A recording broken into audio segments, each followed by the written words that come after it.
या आपल्या जागेवरती उभं राहूया. आपले भक्तिगीताने आपण सुरुवात करूया. नमा परम मंगला गौरव तुला परमवत्सला.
उभं असतानाच प्रार्थना करूया.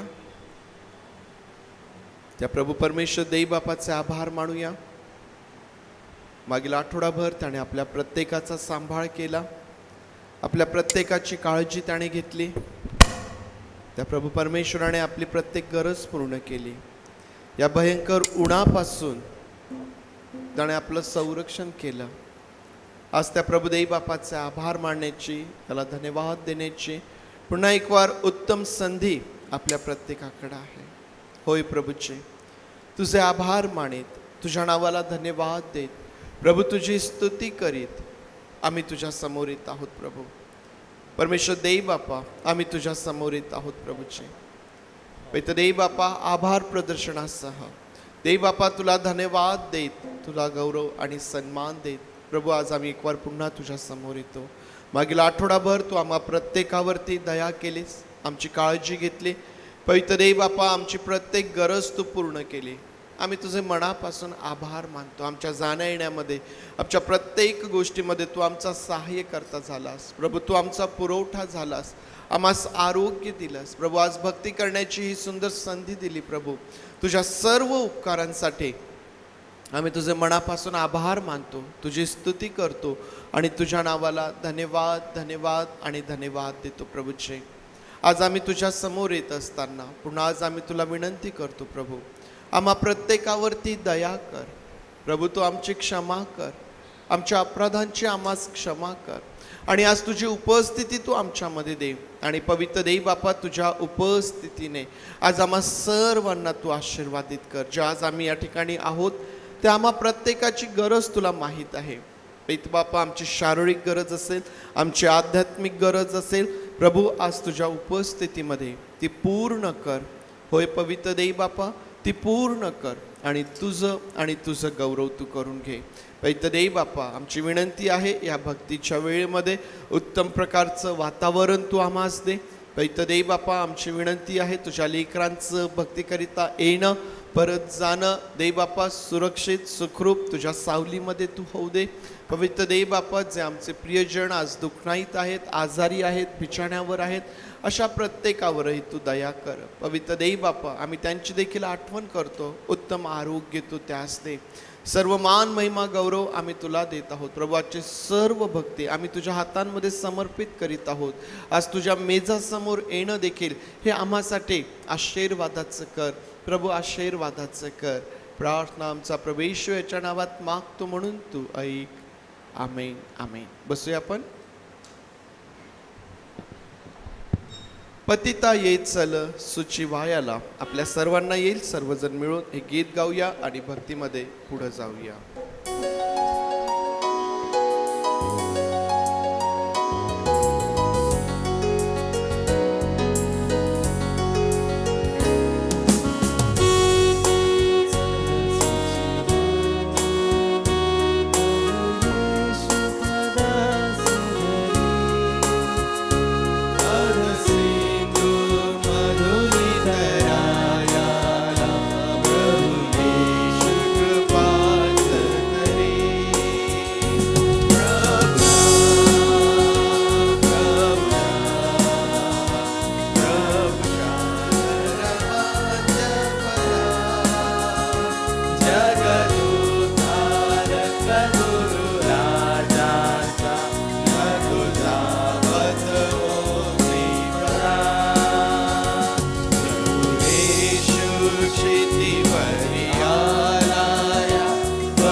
पंडिता रमाबाई म्हणतात की प्रभू येशू क्षितीवरी आलाया, बघ तोची समर्थ सखा.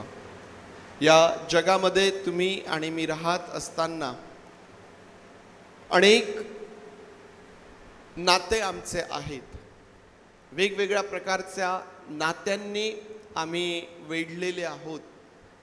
परंतु या सर्व नात्यांमध्ये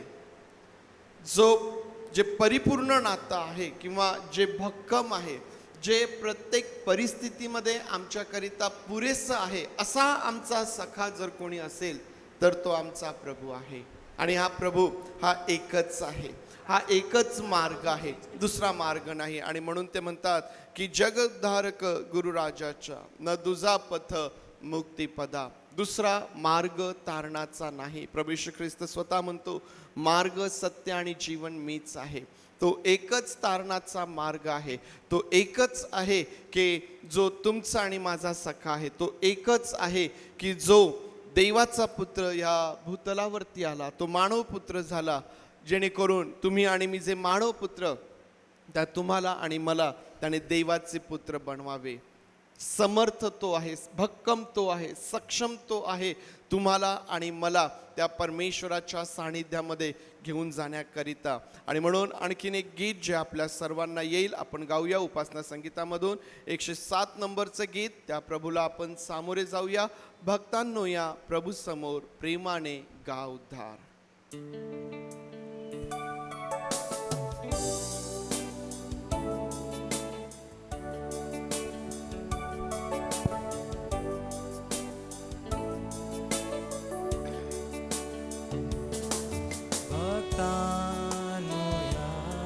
प्रभु समोर प्रेमाने गा उद्धार. ख्रिस्ताची वाणू कृपा हो, तो मान्य तारणा. भक्तांनो या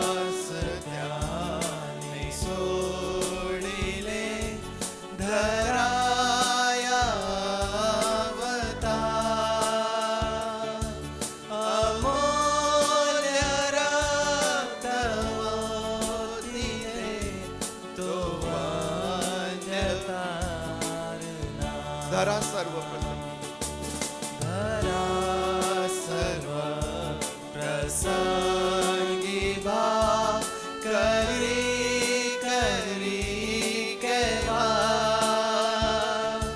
प्रभूचे घ्या सुवंदना, तो वंद्य तारणा. तारुणी त्वरे पाप घो स्वर्गास जाऊया, तेव्हा भेटेल मित्र तो वंद्य तारणा. भक्तांनो या प्रभु समोर प्रेमाने गा उद्धार. ख्रिस्ताची वाणू कृपा हो, तो वंद्य तारणा.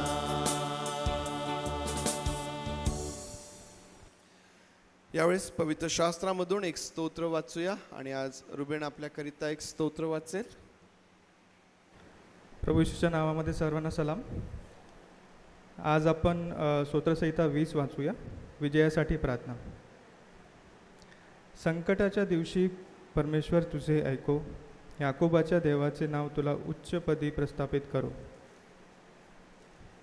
पवित्र स्थानातून तो तुला सहाय्य पाठवो, सियोनेतून तो तुला आधार देवो. तो तुझ्या सर्व अन्नार्पणाचे स्मरण ठेवो, तुझे होमार्पण त्याला मान्य होवो. तुझे मनोरथ तो पूर्ण करो, तुझे सर्व संकल्प सिद्धीस नेवो. तुला मिळालेल्या तारणामुळे आम्ही उत्सव करू, आमच्या देवाच्या नावाचा ध्वज उभारू. तुझ्या सर्व मागण्या परमेश्वर पूर्ण करो. परमेश्वर आपल्या अभिषिक्ताला तारितो, हे मला आता कळून आले. तो आपल्या उजव्या हाताच्या उद्धारक प्रतापाचे कृत्य करून आपल्या पवित्र स्वर्गातून त्याचे ऐकेल. कोणी रथाची व कोणी घोड्यांची बढाई मारतात, आम्ही तर आमचा देव परमेश्वर याच्या नावाची प्रशंसा करू. ते वाकून खाली पडले आहेत, आम्ही तर उठून ताट उभे आहो. हे परमेश्वरा, तारण कर. आम्ही धावा करीतो तेव्हा राजाने आमचे ऐकावे. परमेश्वर वाचलेल्या वचनावर आशीर्वाद दे. स्तोत्रसंहिता 20 जे आहे हे आपण बहुतेकांनी पाठ करून ठेवलेलं असं स्तोत्र आहे. कारण हे स्तोत्र आम्हाला आमच्या जीवनामध्ये वेगवेगळ्या प्रसंगांमध्ये वेगवेगळ्या परिस्थितींमध्ये फार मोठा धीर आणि फार मोठा आधार देणारं अशा प्रकारचं ते आहे. ज्यामध्ये दावीद जो आहे हा प्रार्थना करतोय आणि त्याची ही जी प्रार्थना आहे ती विजय प्राप्तीसाठी प्रार्थना आहे. दावीद फार सुंदर रीतीने यामध्ये असं म्हणतो की मला कळून आले. काय कळून आलं दावीदाला? दावीदाला हे कळून आलं की परमेश्वर आपल्या अभिषिक्ताला तारितो हे मला आता कळून आले.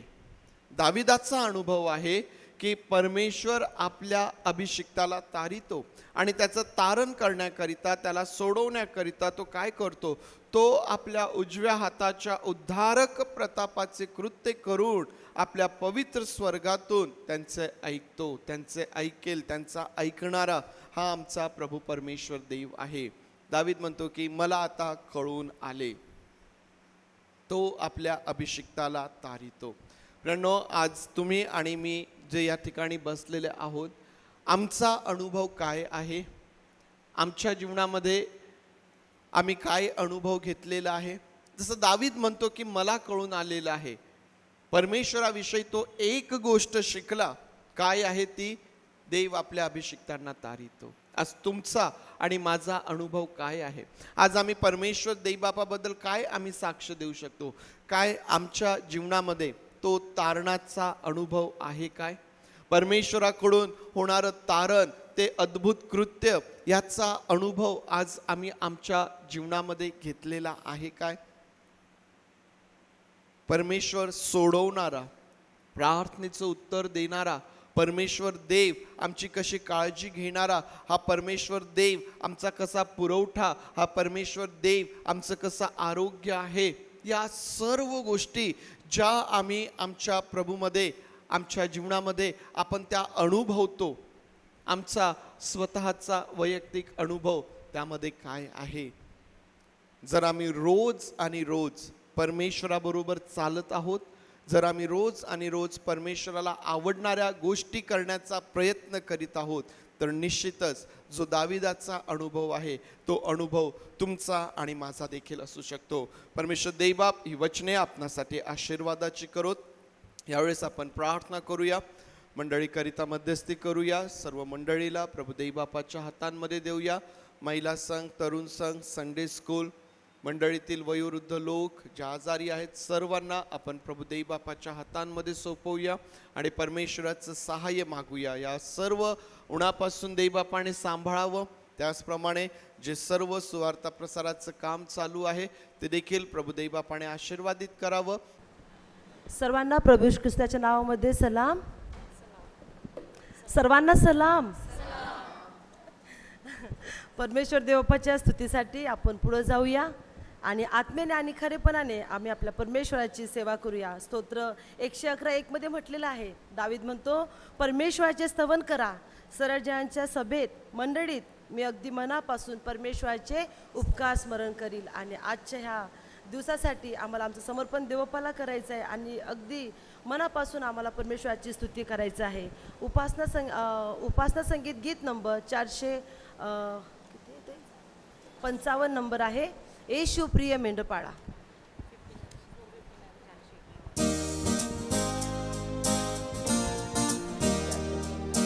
451 नंबरचे गीत आहे उपासना संगीत मधून.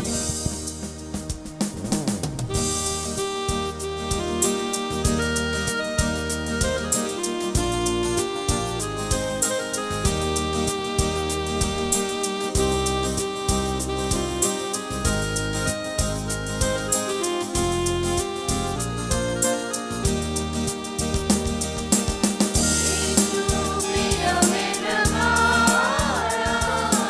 Maria, Maria,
सृष्टिकर्ता अतिशय सुंदर म्हणतो, येशू प्रिय मेंढपाळा पाडी आम्हा कोकरा. येशू ख्रिस्त आमचा उत्तम असा मेंढपाळ आहे. आणि तो उत्तम मेंढपाळ काय आहे? कारण उत्तम मेंढपाळ आपल्या मेंढरांकरिता आपला प्राण देतो. आणि म्हणूनच दाविदाला ह्या गोष्टीची जाणीव झाली. आणि म्हणूनच दावीद म्हणतो की परमेश्वर माझा मेंढपाळ आहे, मला काहीही उणे पडणार नाही. ज्यावेळेस आम्ही आमच्या मेंढपाळाकडे पाहतो त्यावेळेस तो आमचा पुरवठा करण्यासाठी, आमची काळजी घेण्यासाठी, आम्हाला मार्गात रस्ता दाखवण्यासाठी तो आमचा मार्गदर्शक ठरतो. आणि खरोखर येशू हा आमचा प्रिय उत्तम असा मेंढपाळ आहे. आपण पुन्हा एकदा दुसरे गीत गाऊया. उपासना संगीत 511 नंबरचं गीत आहे. ख्रिस्ता प्रणमस्तु अवघे ख्रिस्ता प्रणमस्तु. आम्हीच नाही तर आमची इच्छा आहे की आपण सर्वांनी हे गीत गावाय.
अतिशय सुंदरसं हे गीत आहे.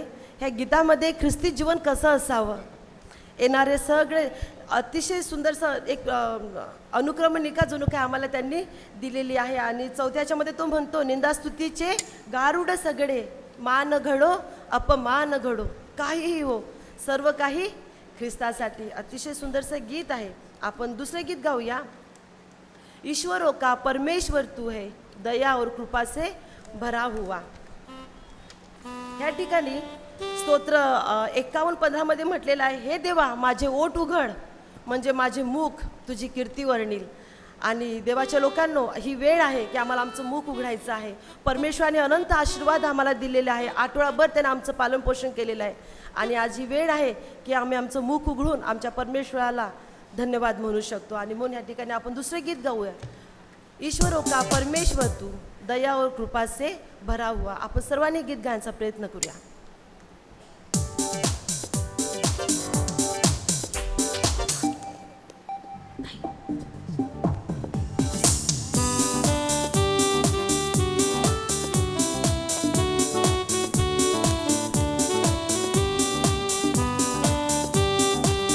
आपण टाळ्या वाजवूया.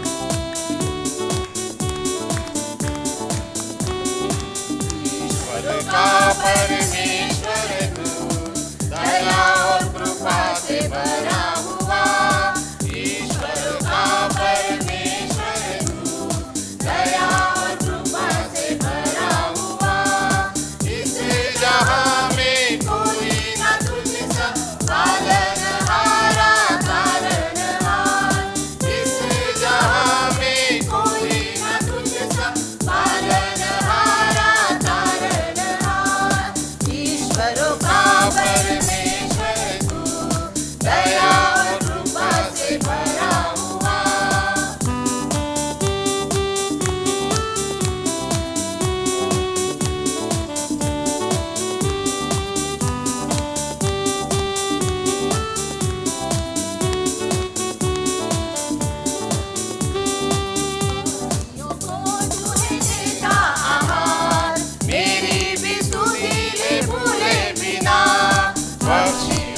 आमचा हा परमेश्वर आमची काळजी घेतो. तो जर आकाशातल्या चिमणीला दाना पुरवतो तर आम्ही परमेश्वराचं वचन आम्हाला सांगतो की तुम्ही बहु चिमण्यांपेक्षा मोलवान आहे. आणि आमच्यासाठी फार धन्यताची गोष्ट आहे की आम्ही अनेक चिमण्यांपेक्षा मोलवान आहोत, कारण परमेश्वराने त्याच्या प्रतिरूपाचं आम्हाला बनवलेलं आहे. आणि म्हणूनच तो आमचा पालनहारा आहे, तारणहारा आहे आणि आमची सर्व प्रकारची काळजी घेणारा परमेश्वर आहे. ह्यावेळेस आपण पुन्हा एकदा दुसरं गीत गाऊया. येशू मेरा आश्रय है, येशू मेरा आधार आहे. हे जीवन जगत असताना आम्हाला आमच्या परमेश्वराशिवाय कोणताही दुसरा पर्याय नाही. आणि हा परमेश्वर सदा सर्व काळ आमच्या काळजीसाठी, आमचे ओझे वाहण्यासाठी सदा सिद्ध असा परमेश्वर आहे. आणि प्रार्थनेच्या अंतःकरणामध्ये आम्ही आमचं लक्ष परमेश्वराकडे लावूया आणि परमेश्वर देवाला पुन्हा आठवण करूया. येशू मेरा आश्रय है, येशू मेरा आधार आहे. हे गीत गात आपण पुढे जाऊया.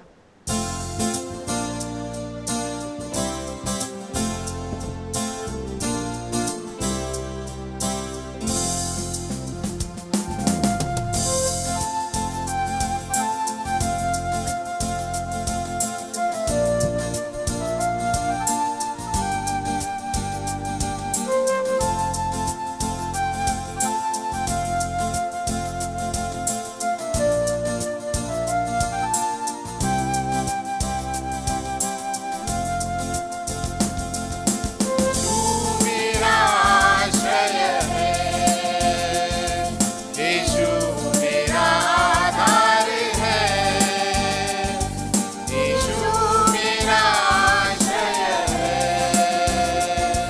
यीशु मेरा आधार है, मेरा गढ़ तू है, मेरी चट्टान तू है, मेरा चरवा तू ही है, मेरा घर तू है, मेरी चट्टान तू है, मेरा चरवा तू ही है, येशू मेरा आश्रय.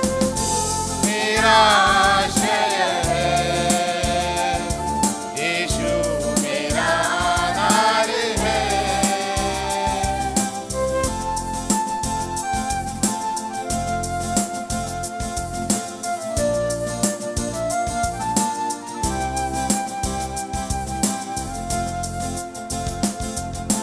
कितने भी कठिनाई पास आए ना, कितने भी दलदल में फंसूं ना, चाहे कितने भी कठिनाई पास आए ना, कितने भी दलदल में फंसूं ना, मुझको उठाता है, मुझको संभालता है, मुझे शक्ति देकर मुझे चलाता है, मुझको उठाता है, मुझको संभालता है, मुझे शक्ति देकर मुझे चलाता है. यीशु मेरा आश्रय है, यीशु मेरा आधार है.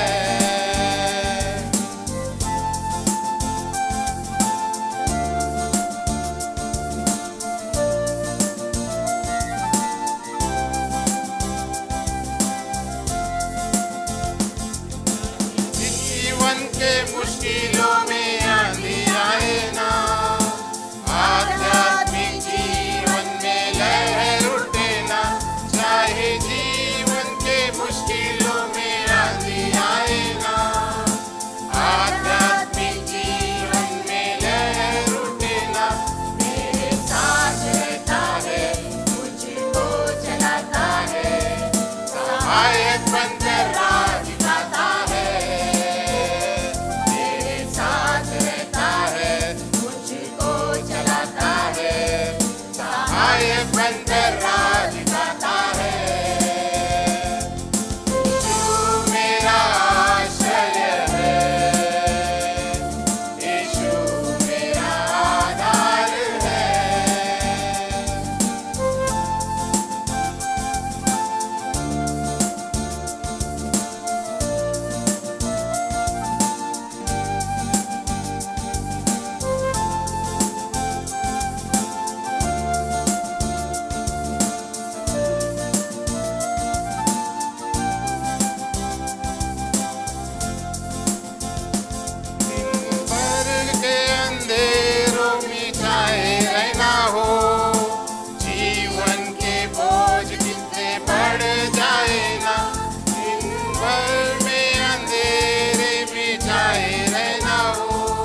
प्रार्थनेच्या अंतःकरणामध्येच असताना आपण आपल्या जागेवर उभं राहूया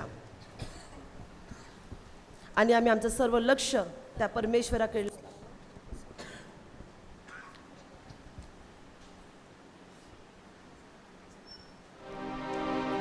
प्रार्थनेमध्येच असताना पुन्हा एक वार आम्ही आमच्या त्या परमेश्वराकडे, जो आमचा खडक आहे, जो आमचा आश्रय आहे, जो सर्व वेळेला आम्हाला सांभाळण्यासाठी सक्षम आहे, अशा परमेश्वराकडे आम्ही आमचं लक्ष लावूया.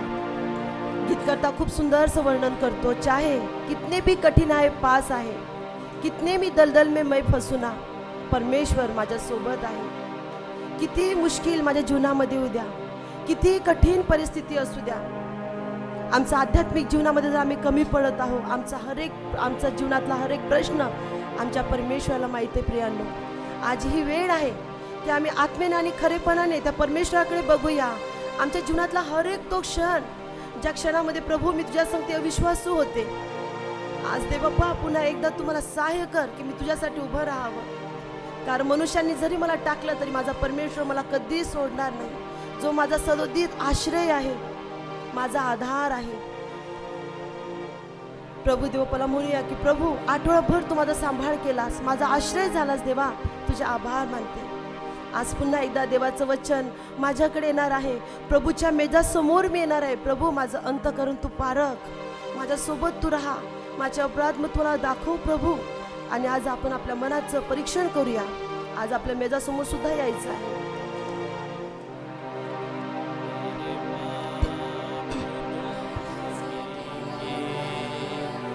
आज ही मसीह के द्वारा तेरे पाप धुल सकेंगे. आज ही मसीह के द्वारा सिर्फ एक नजर उठा के देख ले लहू की धारा. सिर्फ एक नजर उठा के देख ले लहू की धारा. तेरे पाप धुल सकेंगे. आज ही मसीह के द्वारा. तेरे कोशिशों के बदले क्या बता तुझे मिला है. जिंदगी खुशी से भरने कोई ऐसा सिलसिला है. तुझे कुछ ना दे सकेगा. तेरे भाग्य का सितारा तुझे कुछ ना दे सकेगा. तेरे भाग्य का सितारा सिर्फ एक नजर उठा के देख ले लहू की धारा. सिर्फ एक नजर उठा के देख ले लहू की धारा. तेरे पाप धुल सकेंगे. आज ही मसीह के द्वारा धुल सकेंगे. आज ही मसीह के द्वारा. कोई है आवाज जिसकी तेरा पीछा कर रही है. कोई है आवाज जिसकी तेरा पीछा कर रही है. तेरा ही देश जिससे तेरी आत्मा डर रही है. तेरा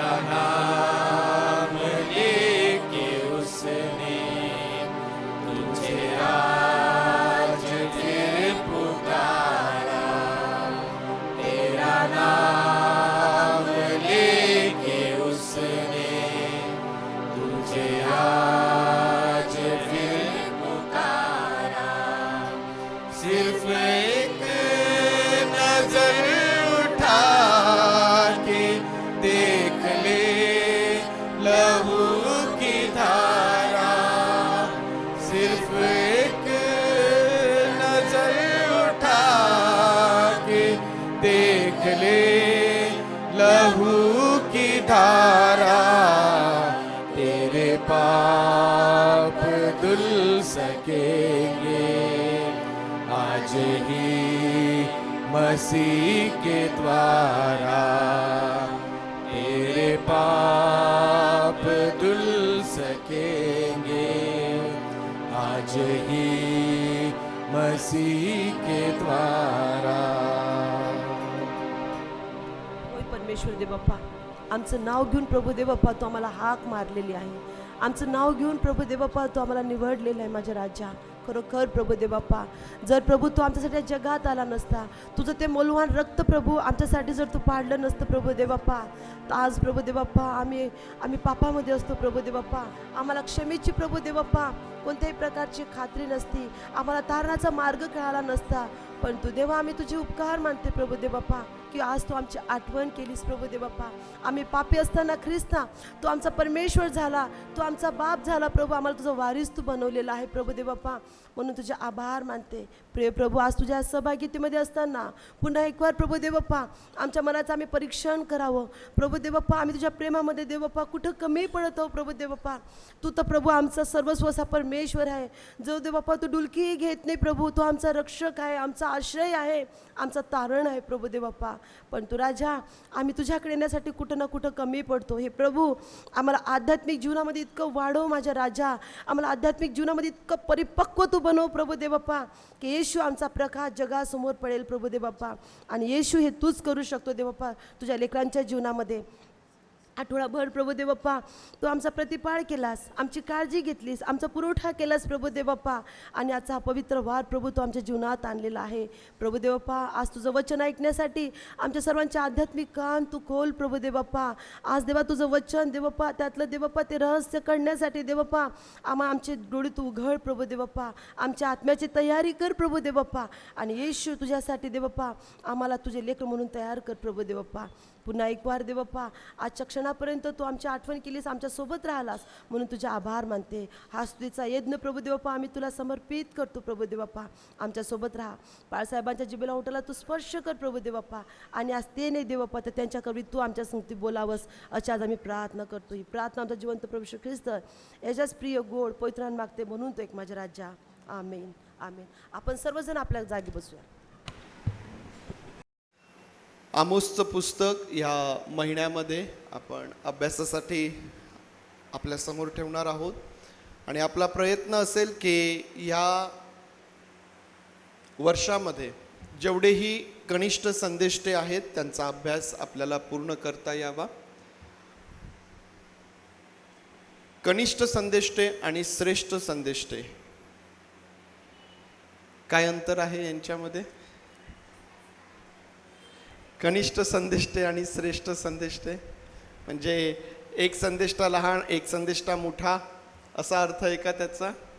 याला कमी कृपा, त्याला जास्त कृपा, हा जास्त सामर्थ्यशाली, तो कमी सामर्थ्यशाली, असा अर्थ आहे का? श्रेष्ठ कनिष्ठ हा शब्द वापरला की पुष्कळदा आमचा गोंधळ होतो, परंतु पवित्र शास्त्रामध्ये त्या अर्थाने श्रेष्ठ आणि कनिष्ठ शब्द वापरलेला नाही आहे. तर त्यांच्या लिखाणाच्या संदर्भात ते आहे. ज्या संदेष्टांचं लिखाण हे जास्त आहे त्या संदेष्टांना श्रेष्ठ म्हटलेलं आहे, आणि ज्यांचं लिखाण कमी आहे त्यांना कनिष्ठ. लिखाणाच्या संदर्भात श्रेष्ठ आणि कनिष्ठ त्यांना म्हणण्यात आलेलं आहे. काही श्रेष्ठ संदेष्टांचा अभ्यास आपण केलेला आहे, काही बाकी आहे. परंतु या वर्षामध्ये आपला प्रयत्न असेल की जे सर्व कनिष्ठ संदेष्टे आहेत, जी सर्व जुन्या करारातले शेवटची प्रामुख्याने जी लहान लहान पुस्तकं आहेत, ती सर्व पुस्तकं या वर्षामध्ये आपल्याला संपवायची आहे. आज आमोसच्या पुस्तकाला आपण सुरुवात करूया. या प्रार्थना करू. प्रभू, तुझे आभार मानतो, स्तुती करतो. या महिन्यामध्ये पैतदेई बापा आमोस याच्या पुस्तकाचा अभ्यास आम्ही करत असताना तुझं सहाय्य आम्ही मागतो. पैतदेई बापा, मंडळीमध्ये, चर्चमध्ये, आपल्या कुटुंबामध्ये, आपल्या घरी वैयक्तिक रीतीने, कौटुंबिक रीतीने या पुस्तकाचं वाचन करीत असताना, अभ्यास करीत असताना सहाय्य कर.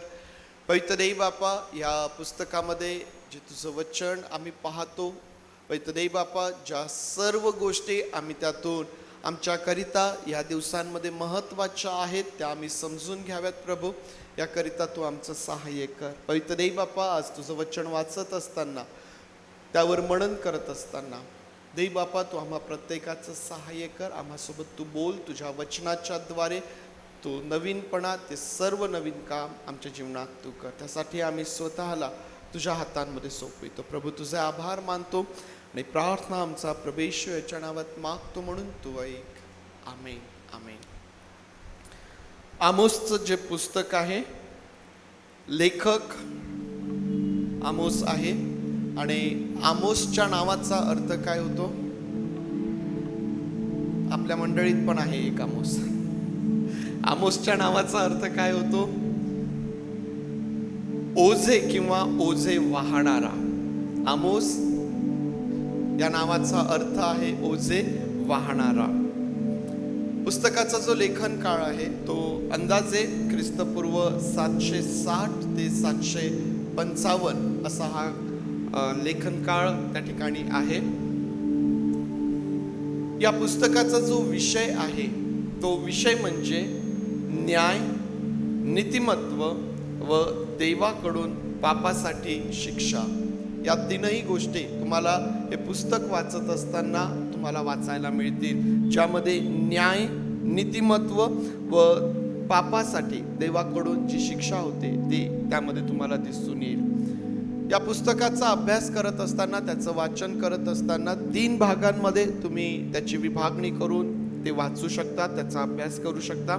ज्यामध्ये पहिले 2 अध्याय, पहिला विभाग जो आहे हा पहिल्या 2 अध्यायांचा विभाग आहे.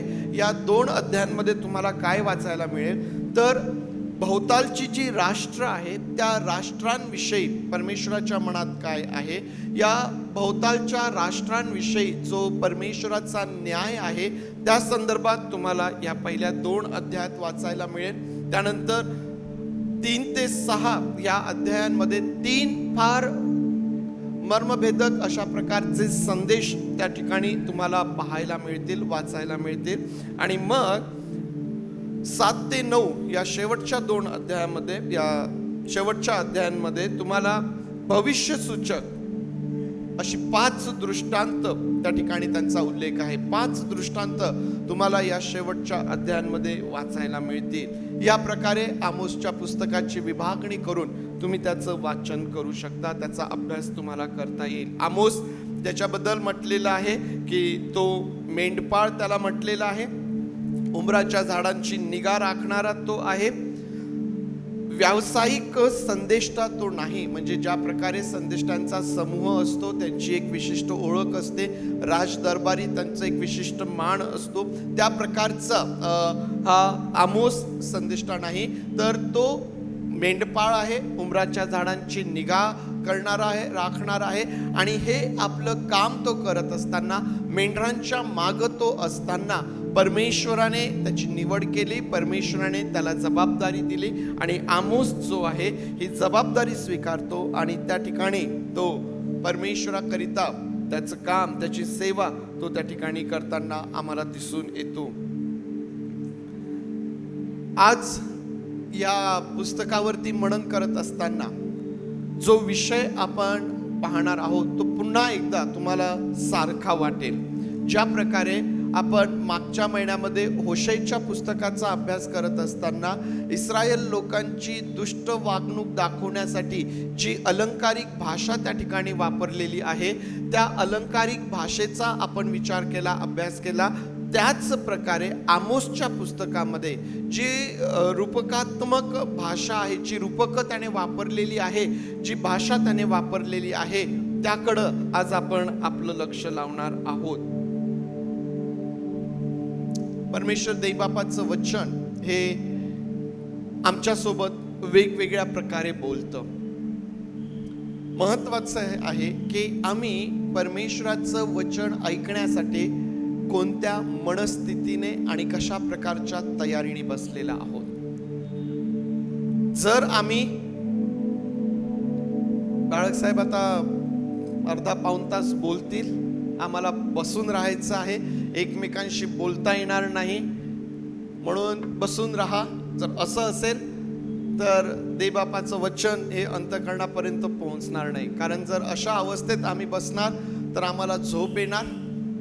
अशा अवस्थेत जर आम्ही बसणार तर आमच्या हातामध्ये मोबाईल आहे, नकळत तो मोबाईल बाहेर निघणार आणि देवबापाचं वचन आमच्या अंतःकरणात खोलवरती रुजल्या जाऊ नये ह्याकरिता वेगवेगळ्या प्रकारचा प्रयत्न होत असतो. परंतु महत्वाचं आहे की आम्ही देवबापाचं वचन ऐकत असताना कशा प्रकारच्या मनस्थितीने आम्ही बसतो किंवा देवबापाचं वचन ऐकण्याकरिता कशा प्रकारची तयारी आमची आहे, कशी भूक आम्हाला वचनाची त्या ठिकाणी लागलेली आहे, हे फार महत्वाचं आहे. जो भुकेला आहे, जो ताणेला आहे, तो निश्चितच तृप्त केला जाईल.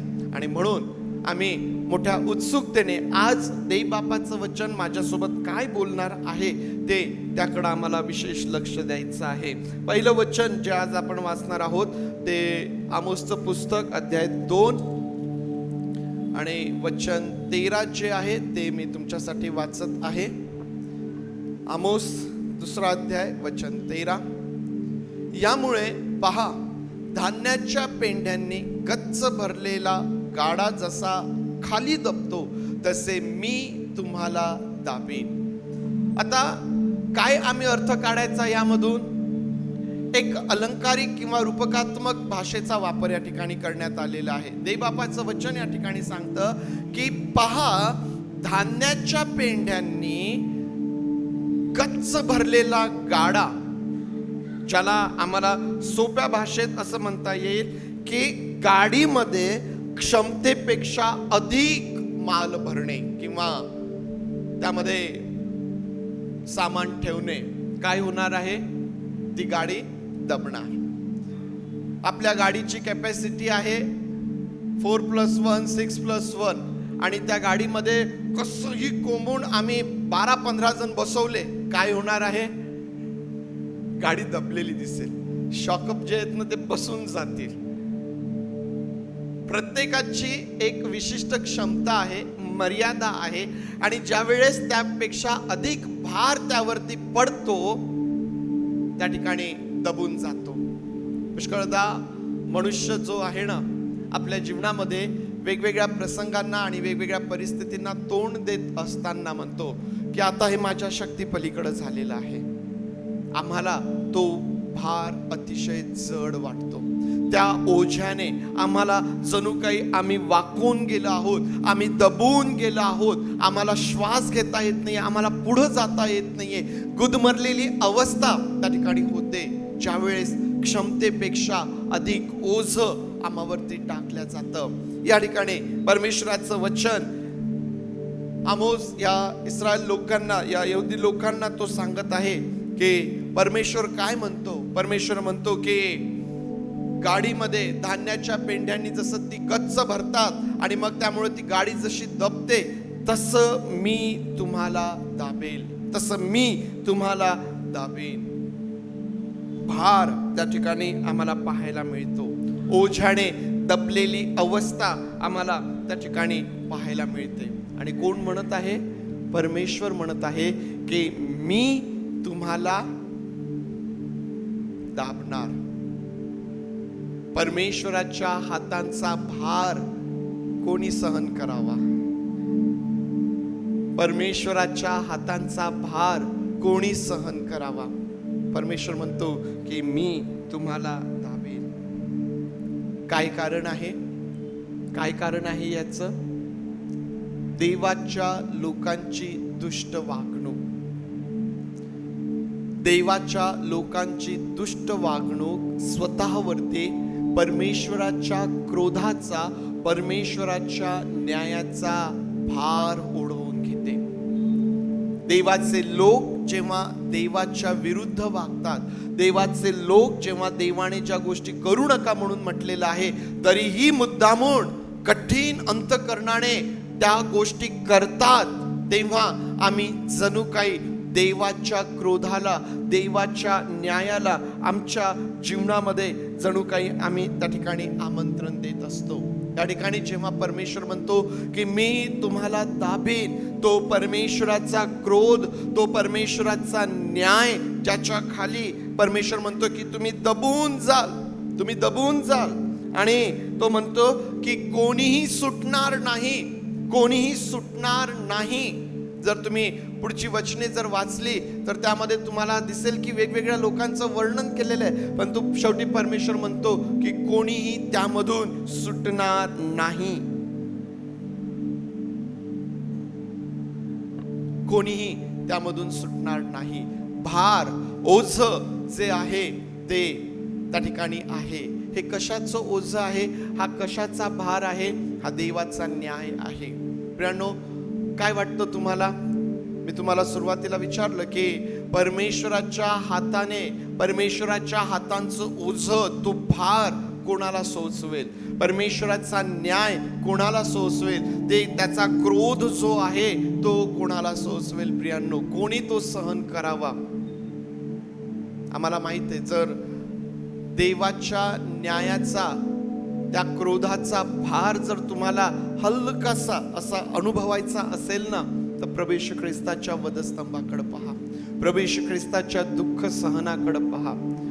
प्रभू येशू ख्रिस्ताचं दुःख सहन ज्यावेळेस आम्ही पाहतो, प्रभू येशू ख्रिस्ताला ज्यावेळेस आम्ही वधस्तंभावरती पाहतो, त्यावेळेस आम्हाला त्याची जाणीव होऊ शकते की परमेश्वराचा क्रोध, परमेश्वराचा न्याय हा किती भारी आहे, हा किती भारी आहे.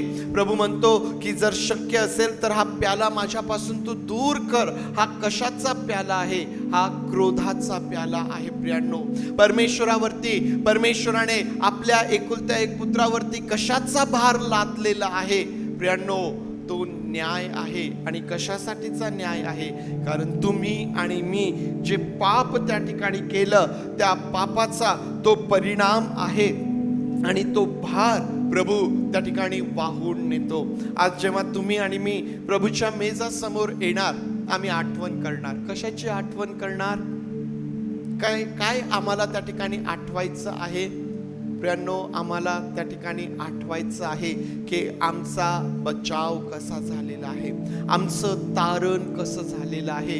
हा प्याला जो नवीन कराराचा प्याला आहे, हे रक्त जे येशूचं रक्त, नवीन कराराचं रक्त आहे, प्रियांनो, ते कसं ओतल्या गेलं. आज जो मी मोठ्या आनंदाने प्रभूच्या मेजासमोर येऊ शकतो, आज जो मी मोठ्या आनंदाने त्याला अब्बा बापा अशी हाक मारू शकतो, हे कसं काय शक्य आहे?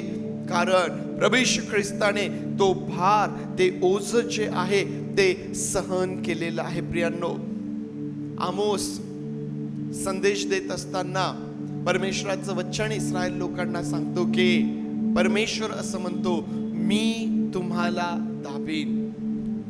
नवीन करारामध्ये ज्यावेळेस आम्ही येतो, आम्ही पाहतो की प्रभू येशू ख्रिस्ताला कशा प्रकारे ठेचण्यात आलं, त्याला कशा प्रकारे दाबण्यात आलं. यशायाच्या ग्रंथामध्ये आम्ही त्याचा अभ्यास केलेला आहे की कसं त्या ठिकाणी प्रभू येशू ख्रिस्ताला ठेचण्यात आलं. केवळ तुमच्यासाठी आणि माझ्यासाठी त्याने त्या गोष्टी त्या ठिकाणी सहन केलेल्या आहेत. आणि म्हणून देवाच्या लेकरांनो, जेव्हा जेव्हा आमच्या जीवनामध्ये आम्ही परमेश्वराच्या विरुद्ध वागण्यासाठी प्रवृत्त होतो, जेव्हा जेव्हा आम्ही आज्ञाभंगाकडं प्रवृत्त होतो, जेव्हा जेव्हा आमचे पाय त्या व्यसनाधीनकडे वळतात, जेव्हा जेव्हा आम्ही व्यसन करण्याकरिता स्वतःला पुढं घेऊन येतो, जेव्हा जेव्हा आम्ही आमच्या जीवनातल्या गुप्त पापांसाठी समोर सरसावतो, प्रियांनो, देवाचा क्रोध, देवाचा न्याय, तो भार जो प्रभूने सहन केलेला आहे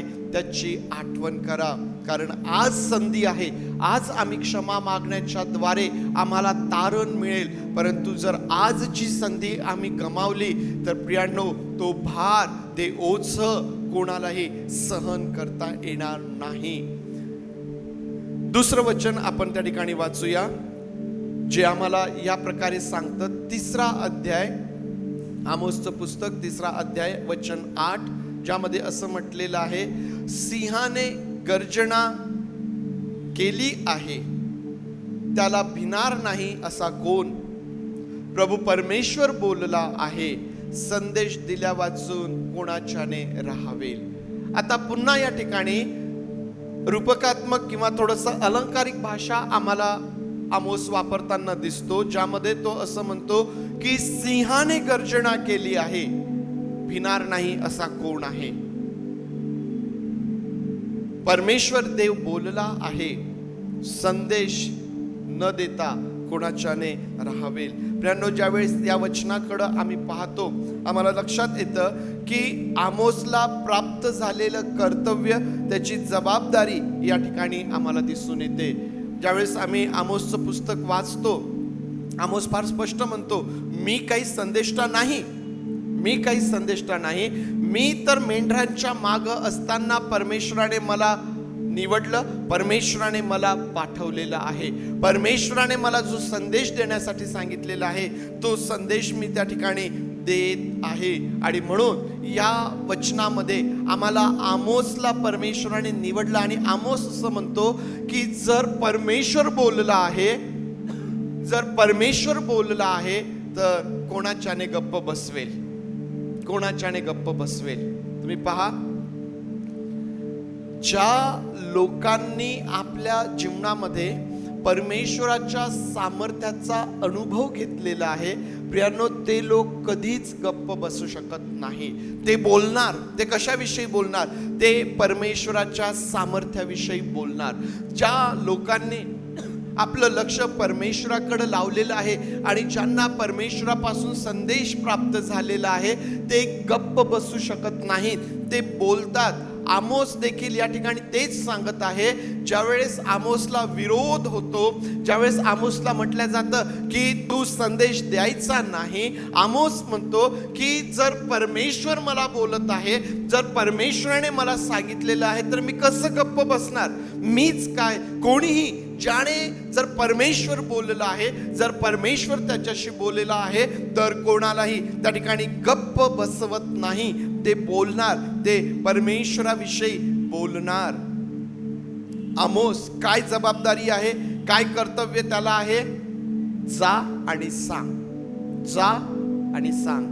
तुम्ही पहा, एक फार सुंदर त्या ठिकाणी आहे की ज्या ज्या व्यक्तीला परमेश्वराने निवडलं त्याला एक गोष्ट परमेश्वर बोललेला, काय? जा,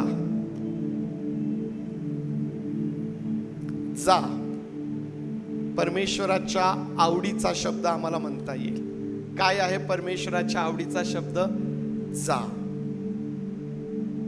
त्याने अब्राहमाला निवडलं, तो म्हणतो जा, चल. त्याने संदेष्टांना निवडलं, कशासाठी निवडलं? जा, सांगा माझ्या लोकांना, हा माझा संदेश मी तुम्हाला देत आहे, जा सांगा माझ्या लोकांना. नवीन करारात आल्यावर शिष्यांना कशासाठी निवडलं? बसून राहण्यासाठी निवडलं का? घरात बंद राहण्यासाठी निवडलं का? कशासाठी निवडलं? त्यांनी जावं. केवळ शिष्यांना सांगितलं का? काय आहे महान आज्ञा? जा आणि संपूर्ण सृष्टीला सुवार्तेची घोषणा सांगा. जा, जा.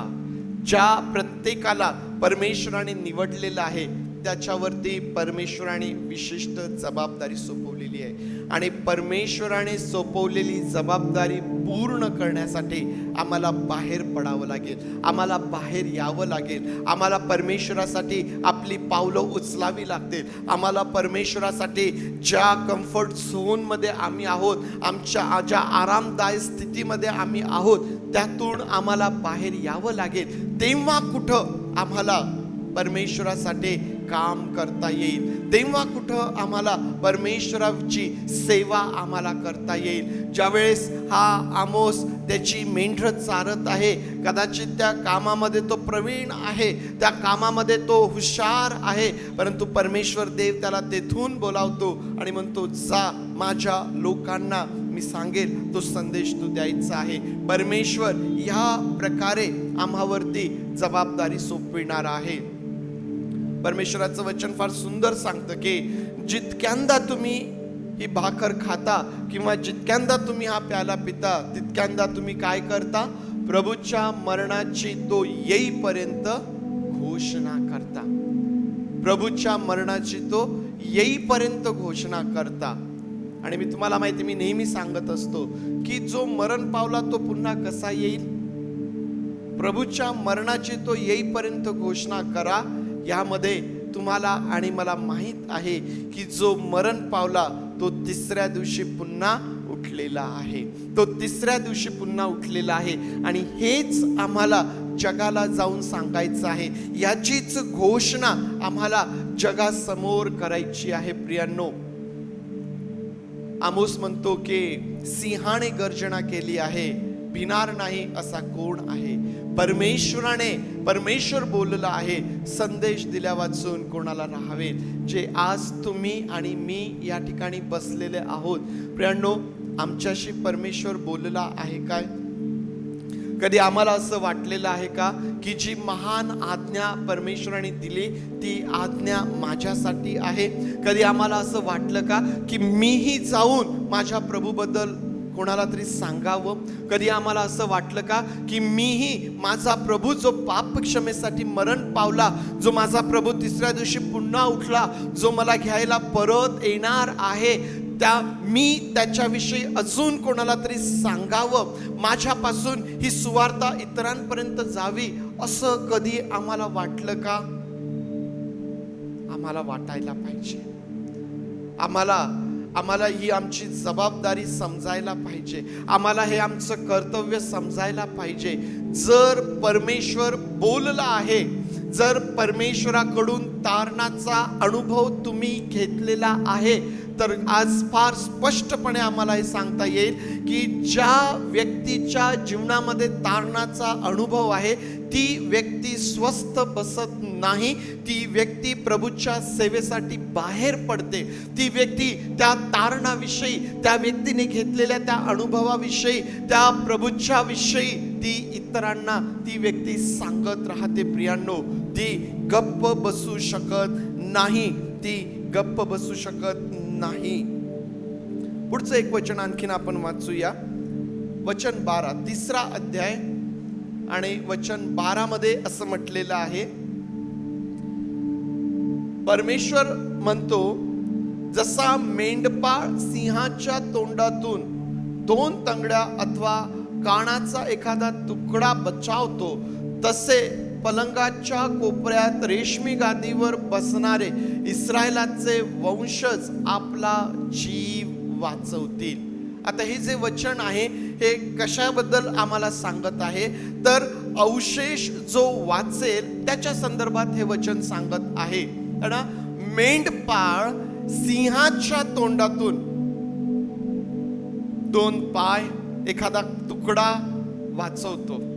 तसं म्हणजे ऑलमोस्ट संपलेलं आहे, कुठली आशा नाही, अशा त्या परिस्थितीमध्ये त्या ठिकाणी असं म्हटलेलं आहे की इस्रायलचे वंशज जे आहे ते आपला जीव वाचवतील. अवशेष वाचेल. देव या लोकांना दाबत आहे. परमेश्वर या लोकांना दाबणार आहे. परमेश्वराच्या न्यायाखाली हे लोक दबणार आहेत. परमेश्वराच्या क्रोधाखाली हे लोक दबणार आहेत. हे गुलामगिरीमध्ये जाणार आहेत. ते विनाश होणार आहेत. ते तलवारीने पडणार आहे. हा परमेश्वराचा क्रोध त्यांच्यावरती येणार आहे. आणि हा क्रोध त्यांच्यावरती असताना अवशेष जो आहे तो त्या ठिकाणी वाचेल. संपूर्ण इतिहासामधून, इस्रायलच्या संपूर्ण इतिहासामधून आम्हाला ही गोष्ट शिकायला मिळते की अवशेष जो आहे तो त्या ठिकाणी वाचेल. अवशेष जो आहे तो त्या ठिकाणी वाचताना आम्ही पाहतो. कोण वाचणार बरं? कोण वाचेल? मी ज्यावेळेस याचा विचार करत होतो की परमेश्वर म्हणतो की इस्रायलचे वंशज ह्या प्रकारे आपला जीव वाचवेल, म्हणजे मग परमेश्वर पक्षपाती आहे का?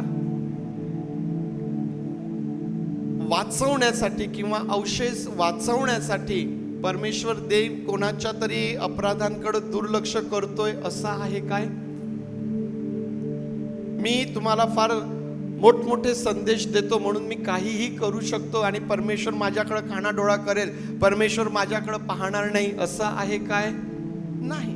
कोणीही असो, परमेश्वर कोणाच्याही अपराधांकडं, कोणाच्याही पापाकडं तो कानाडोळा करत नाही.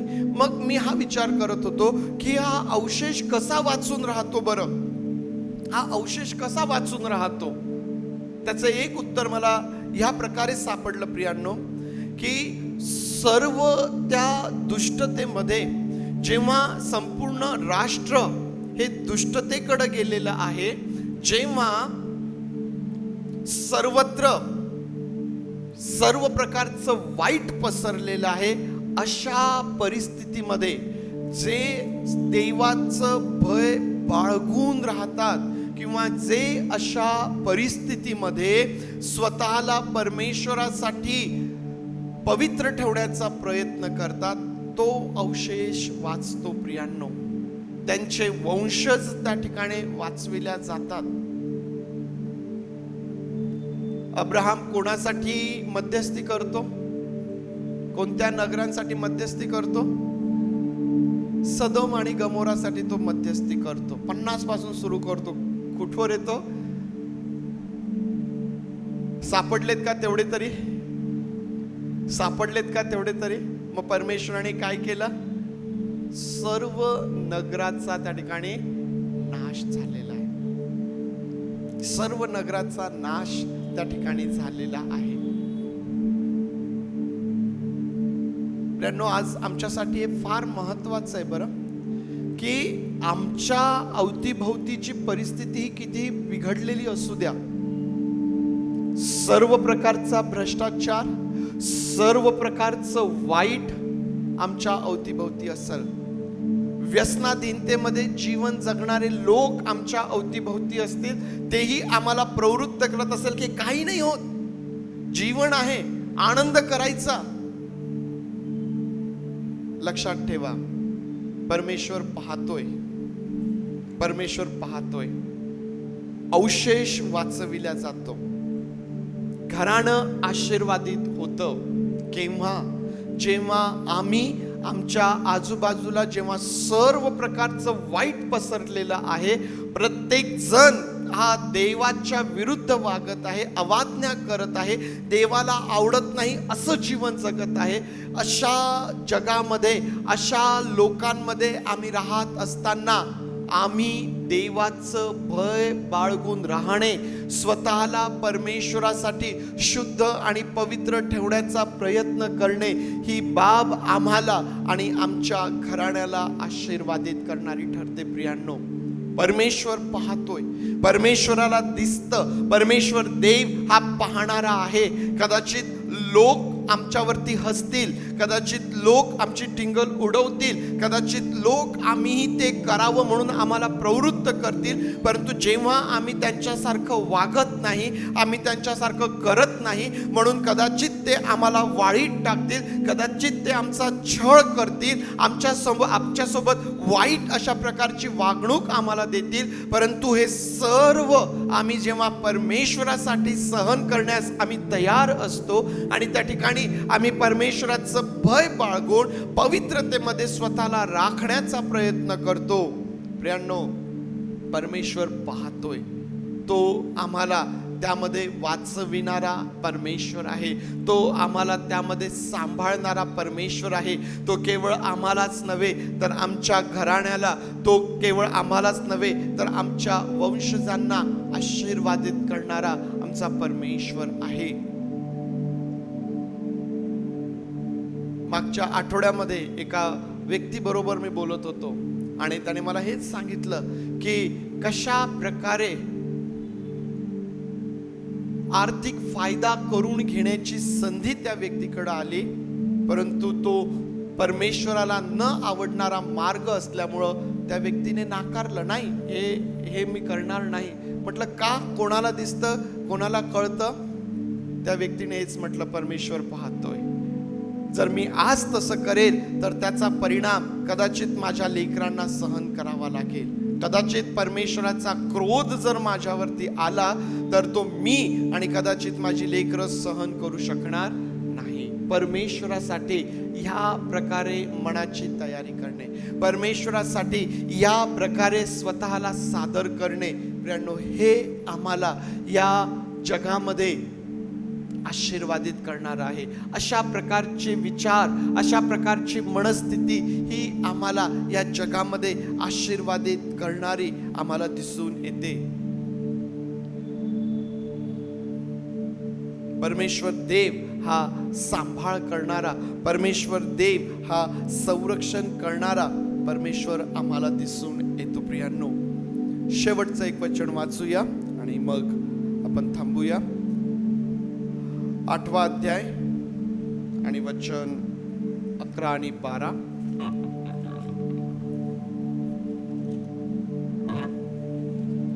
या ठिकाणी असं म्हटलेलं आहे, प्रभू परमेश्वर म्हणतो, पहा, असे दिवस येत आहेत की त्यात मी देशावर दुष्काळ आणेन. तो दुष्काळ पाण्याचा नव्हे, अन्नाचा किंवा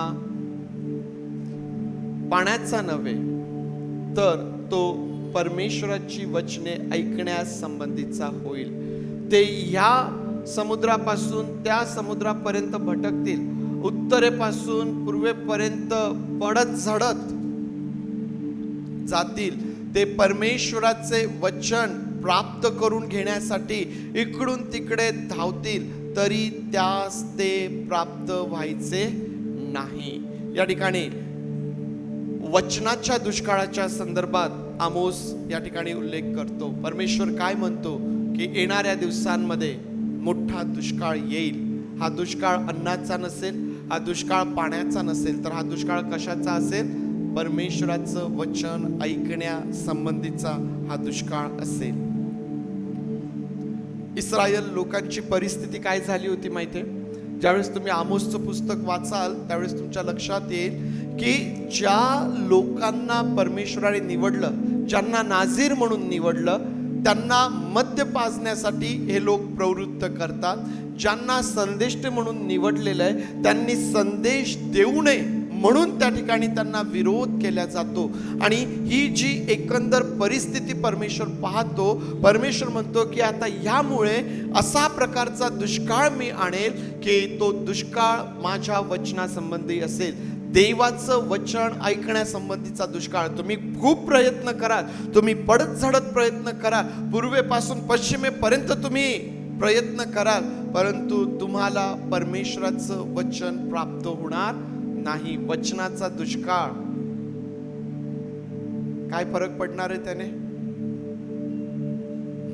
काय फरक पडणार आहे? देव बापाच्या वचनांचा दुष्काळ. काय फरक पडणार आहे बरं त्याने? आम्हाला पोटभर अन्न असेल, प्यायला व्यवस्थित असेल, चांगले चांगले कपडे आम्हाला असतील, या जगामध्ये आम्ही फार चांगल्या स्थितीमध्ये असणार. वचनाचा दुष्काळ पडल्याने काय फरक पडणार आहे? काही फरक पडणार नाहीये. ज्यांना देवाच्या वचनाचं महत्व नाही, जे लोक आजही देवाचं वचन वाचत नाही, ते म्हणतील की काय फरक पडणार आहे? आम्ही आतापर्यंत कुठं देवाचं वचन वाचलेलं आहे? पडला तर पडला दुष्काळ, आम्ही तयारीत आहोत. परंतु प्रियांनो, ही साधी बाब नाही, ही फार गंभीर बाब आहे. देवाच्या वचनाचा दुष्काळ ही फार गंभीर बाब आहे. माहिती आहे मनुष्याची परिस्थिती कशी होते? आम्ही कुठं जावं, या परिस्थितीतून मी कसं बाहेर यावं, मी इकडं पळू की मी तिकडं पळू, मी याला विचारू की मी त्याला विचारू, मी काय करू? परमेश्वर देव जर सोडवणार नाही, परमेश्वर देव जर मार्गदर्शन करणार नाही, तर कोणाही मनुष्याला त्याच्या कठीण परिस्थितीतून बाहेर येता येणार नाही.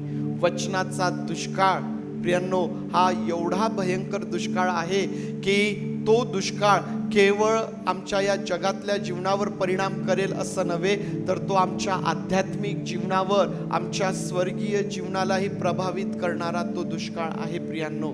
आणि म्हणून कधीही देवाच्या वचनाकडे दुर्लक्ष करू नका. आता वास्तविक पाहता ज्या परिस्थितीमध्ये तुम्ही आणि मी आहोत, आपल्याकडं वचनाचा दुष्काळ आहे की सुकाळ आहे?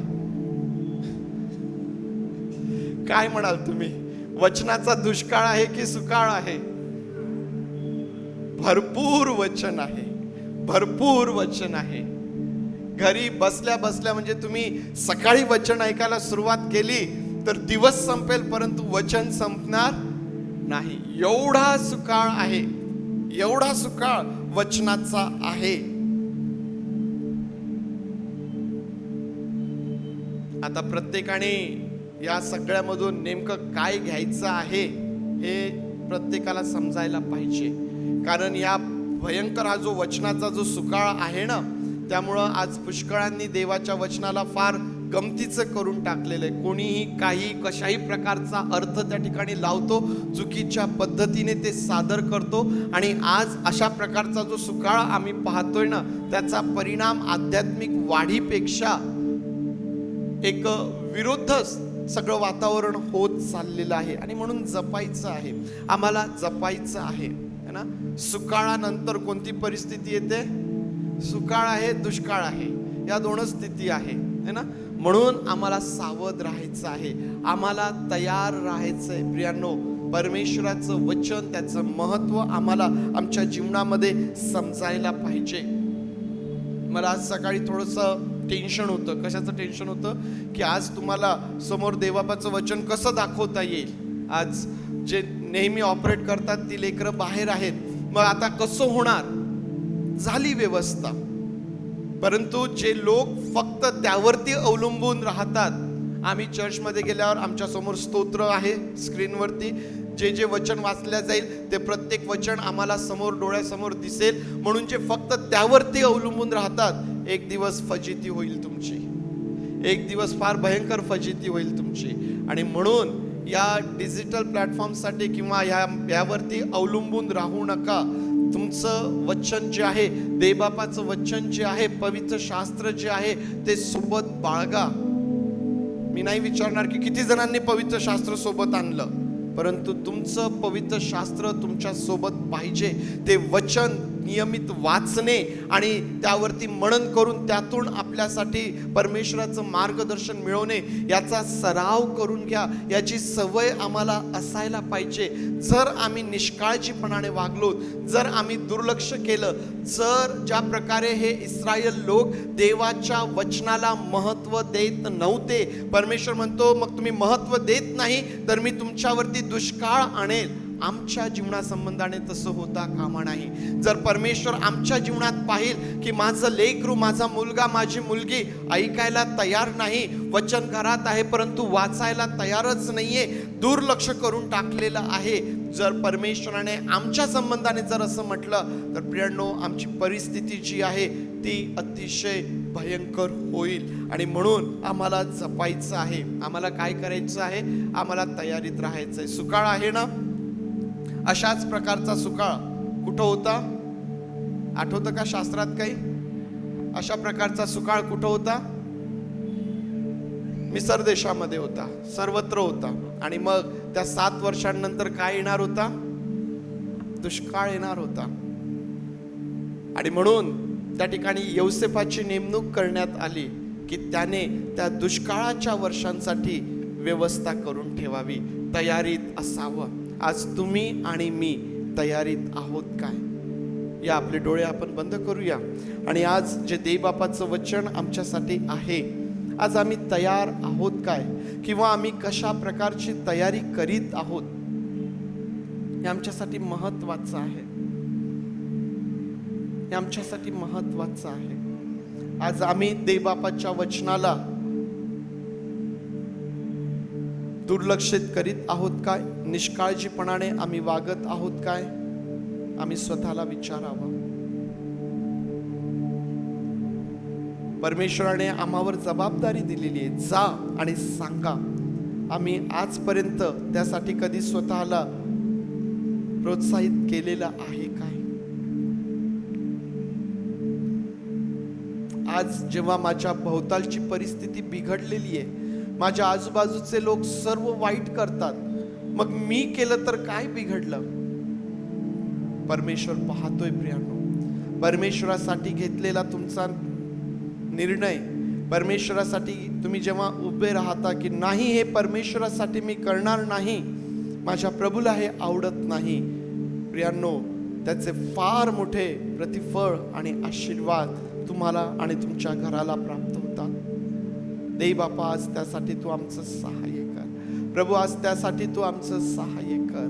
माझ्या देवा, आज त्यासाठी तू आमचं सहाय्य कर. प्रभूजी पवित्र देव बापा, आज तुझं वचन ऐकत असताना पवित्र देव बापा, ज्या गोष्टी तू आमच्या अंतकरणाशी बोलत आहे, आमच्या आत्म्यामध्ये जी पवित्र देव बापा उकळी फुटत आहे, पवित्र देव बापा, आम्हाला जेव्हा जाणीव होत आहे की मी याकडं दुर्लक्ष केलं, देव बापा, आज ज्यावेळेस आम्हाला जाणीव होत आहे की नाही, मी हे करायला नव्हतं पाहिजे, परंतु मी करून बसलो, आता मी काय करू.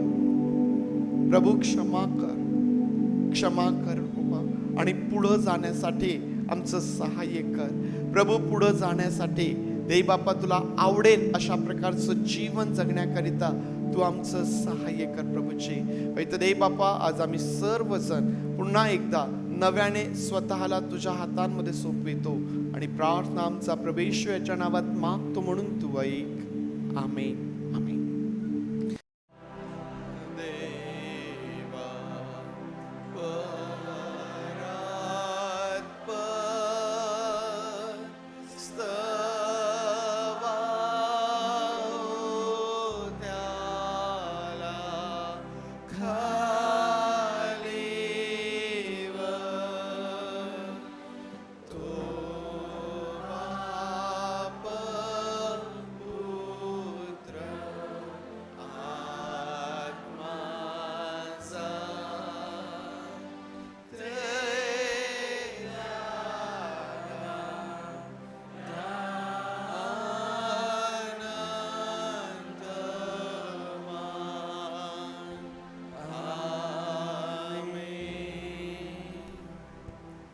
आता ज्या प्रभू येशू ख्रिस्ताचं रक्त हे नवीन कराराचं रक्त आहे, त्या प्रभू येशू ख्रिस्ताची कृपा, देव बापाची प्रीती आणि पवित्र आत्म्याची सुसंगती तुम्हा सर्वांबरोबर प्रभू येशू ख्रिस्त येईपर्यंत सदोदित असो.